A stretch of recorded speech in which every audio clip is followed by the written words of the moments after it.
in the beautiful West Yorkshire sunshine. See, absolutely extraordinary. Lovely to see you.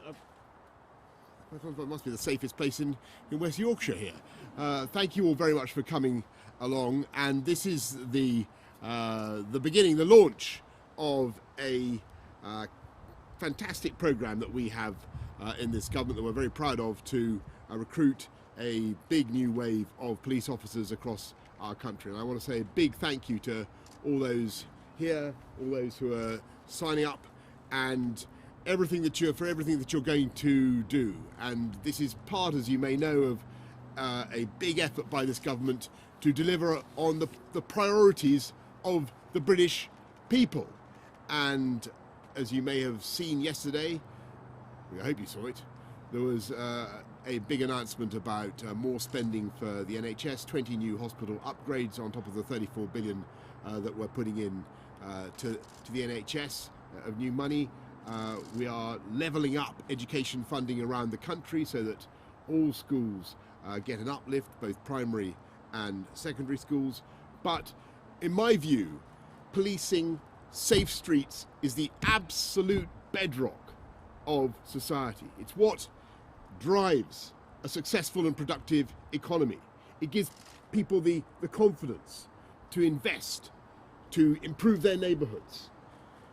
Safe streets are absolutely vital for our country, and it is you in the police who are delivering safe streets. And I absolutely want to thank you from the bottom of my heart for what you do. I used to be Mayor of London, and I was effectively I was Police and Crime Commissioner for London, and I know the incredible work that the police do. And the most important thing I think politicians can do is back the police, give you the top cover for what you do, whether that's ensuring that you have the proper legal protections for important things like stop and search, or above all making sure that you have the funding that you need. And this programme, as you know, is just the beginning, the first 6,000 of a programme to recruit 20,000 more police officers. And are you guys new recruits?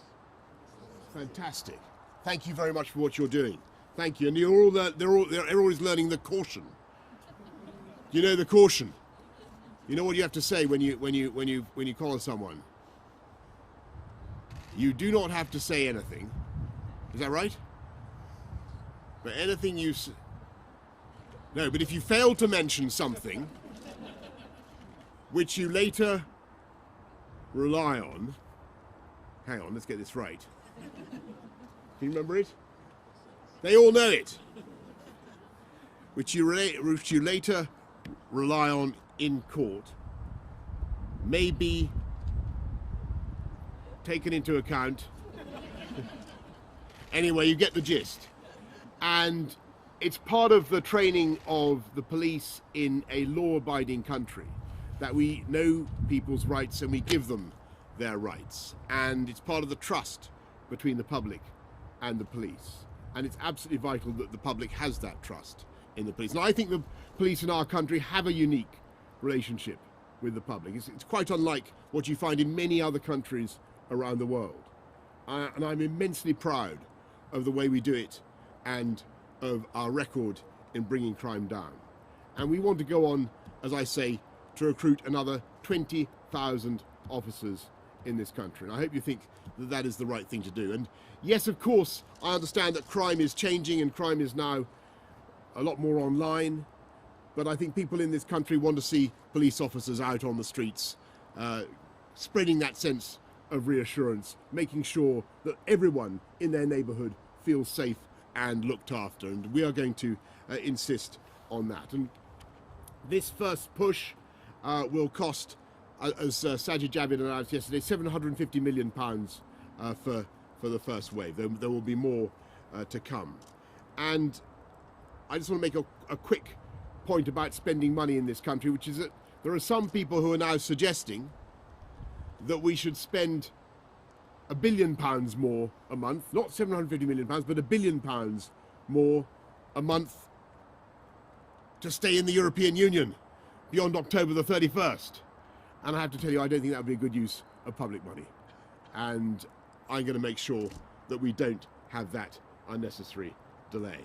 And I'm going to do everything I possibly can to make sure that this country comes out of the EU on October the 31st. But unfortunately, Parliament voted yesterday effectively to scupper our negotiating power and to make it much more difficult for this government to get a deal.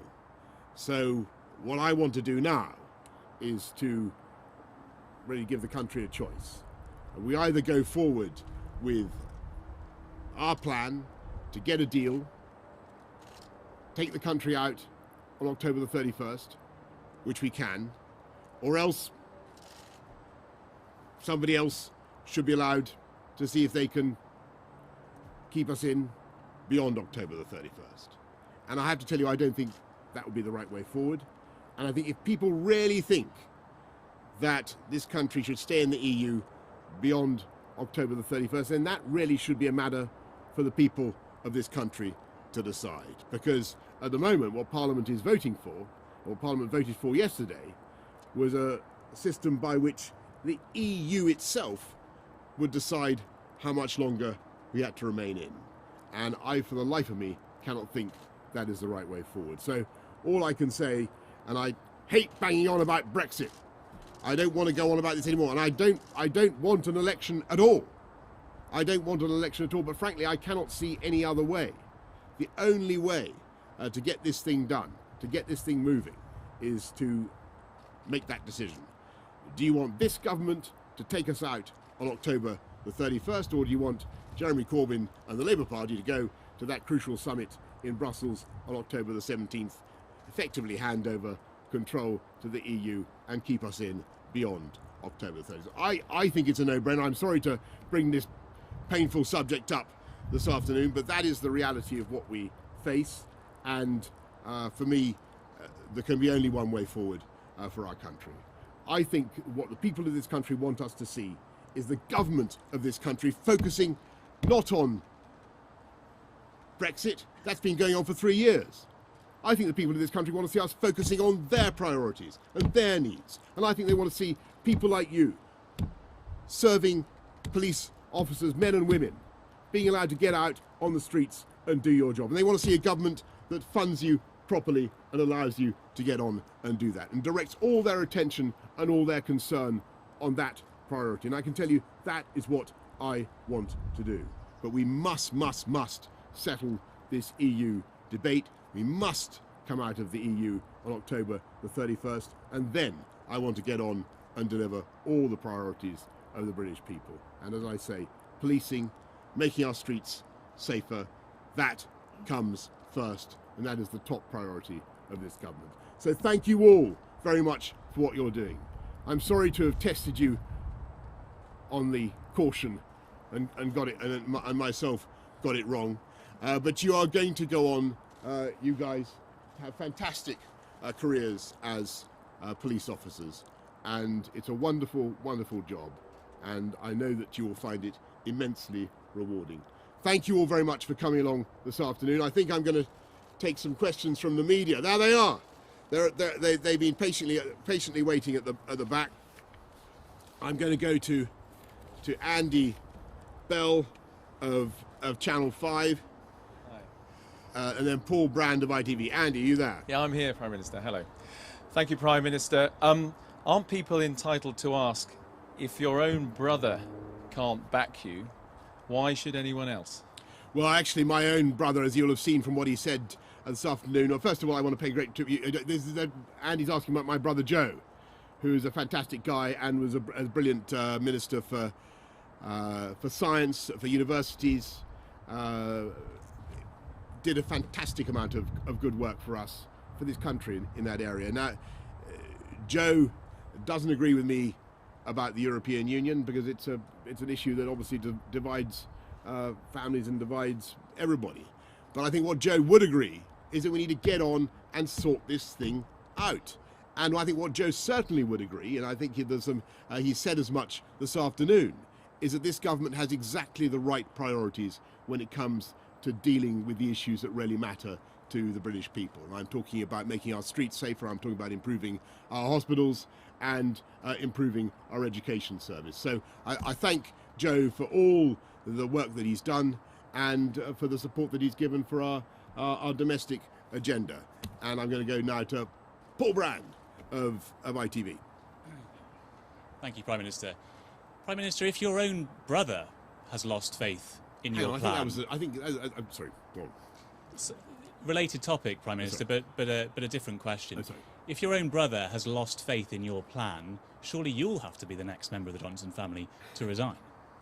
Well, my intention, as I said just now, and I'm absolutely determined to do this, is to deliver on the mandate of the people. We have a democracy in this country, and the way we work is that when the people of Britain take a decision, parliamentarians are sworn to uphold that decision. And that's what we all said we would do several times in the House of Commons to respect the result of the 2016 referendum on the EU, when people voted by a very substantial majority to leave. We all said we would do it, and that is what I want to do. And I have to say, I think there is a stark contrast between my approach and I hate to be party political, but that is the sad reality, the approach of Jeremy Corbyn and the Labour Party, because at the moment he won't. Not only are they voting to make it impossible for this country to decide on its own to leave the EU, but they're also making it possible for the people of this country to have an election. I think he must be the first leader of the opposition in history to refuse to have an election. In fact, it seems to me to be a breach of his job description. He's part of the opposition. He should be actively seeking an election. I don't think I've ever seen anything like it. But my job is to get us out on October the 31st, and that is what we're going to do. Beth Rigby of Sky News. Thank you. Mr. Johnson, when you became Prime Minister, you said you would unite our country. Instead, you're splitting your party, and now even your own brother feels he cannot serve under you. If your own brother doesn't trust you to act in the national interest, why should all of we?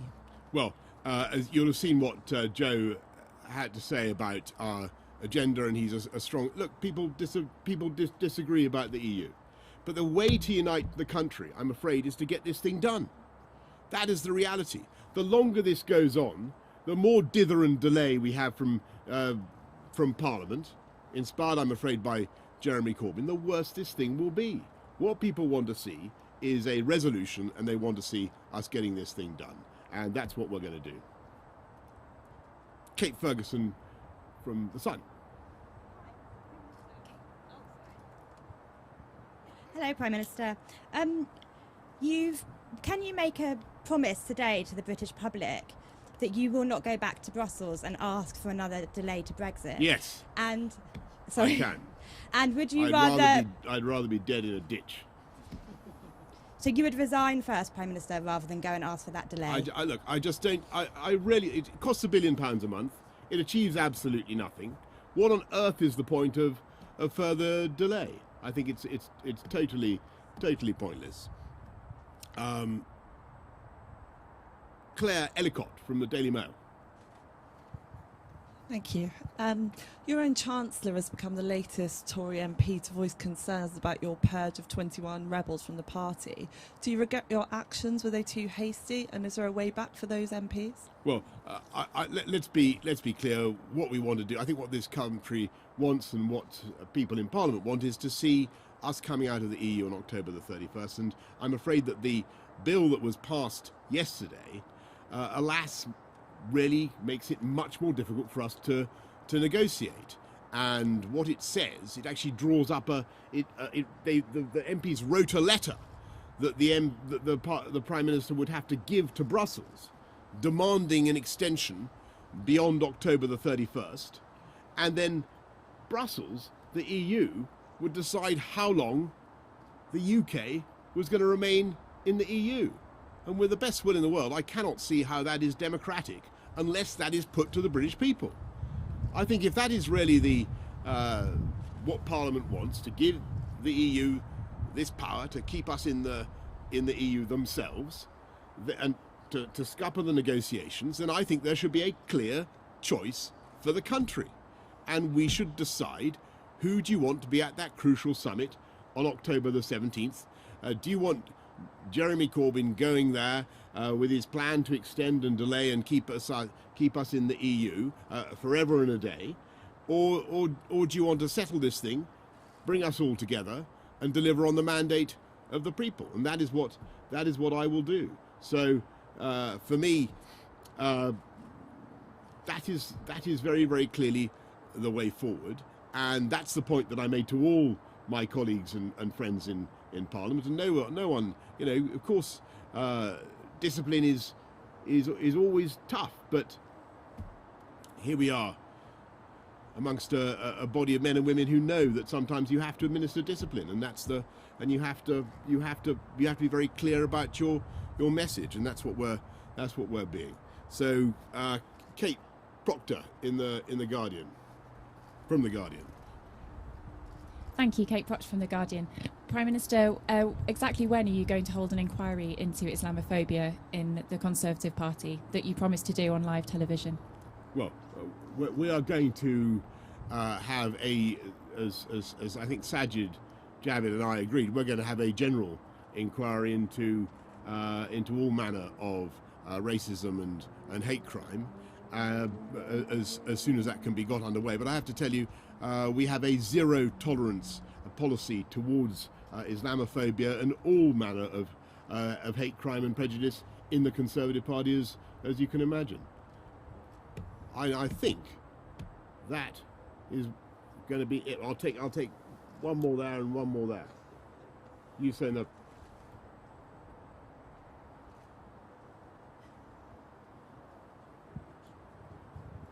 Dennis Staunton from the Irish Times.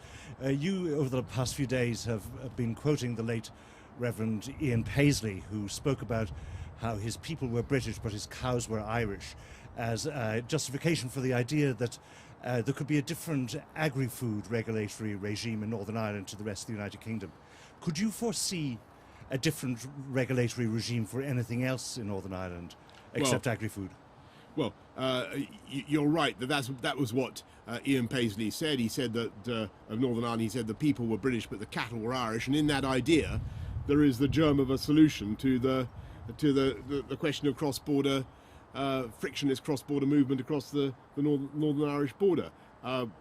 We do want to minimise all theoretical checks as well as practical checks. We think all practical checks can, of course, be taken away from the border. There's no need for, and the UK will not be instituting any border checks of any kind in Northern Ireland. But we also think there is scope for recognition of the practical reality on the ground in the agri-food sector in Northern Ireland, and but any extension, all that, it depends entirely. I've got to be and indeed whether it could be extended to any other sectors, that depends entirely on democratic control by the people of the United Kingdom. Do you see what I mean? That's the crucial thing. I'll take one more. Yes. Thank you very much. Thank you. It's Jessica Shankelman here from Bloomberg News. You've talked today, Prime Minister, about the need for trust. And Jeremy Corbyn says he can't trust you to hold an election before the Brexit date and before the EU Council. Can you today give a commitment that yes. you would... Right. Well, is that his line today? Aha. He can't... Right. This is a new one. If I understood it correctly, you just said that the leader of the opposition says he cannot trust me to hold an election before Brexit. Right. Well, I said about 5 times in Parliament. How many times I have to say it? We want an election on October the 15th. October the 15th, and indeed, earlier if he wants.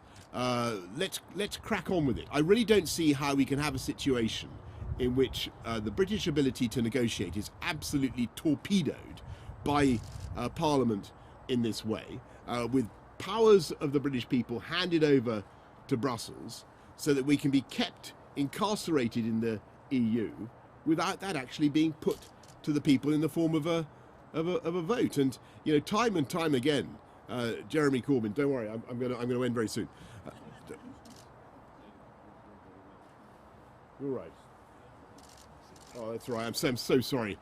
Okay, I think that is a signal for me actively to wind up. Okay, time and time again, Jeremy Corbyn has said he wants a vote, and you know, he said he wants an election, and here he is. He's got an election absolutely being offered to him, and for reasons I don't quite follow, he seems to be opting out. I leave you to speculate as to why he may be reluctant to do it. But it seems to me if he wants to avoid a no-deal Brexit, or if he wants to avoid a hard Brexit, then he should believe in himself to go to Brussels on that crucial summit on October the 17th and sort it out. That seems to me to be the obvious thing. But I think what we should do is have an election and decide who goes to get there.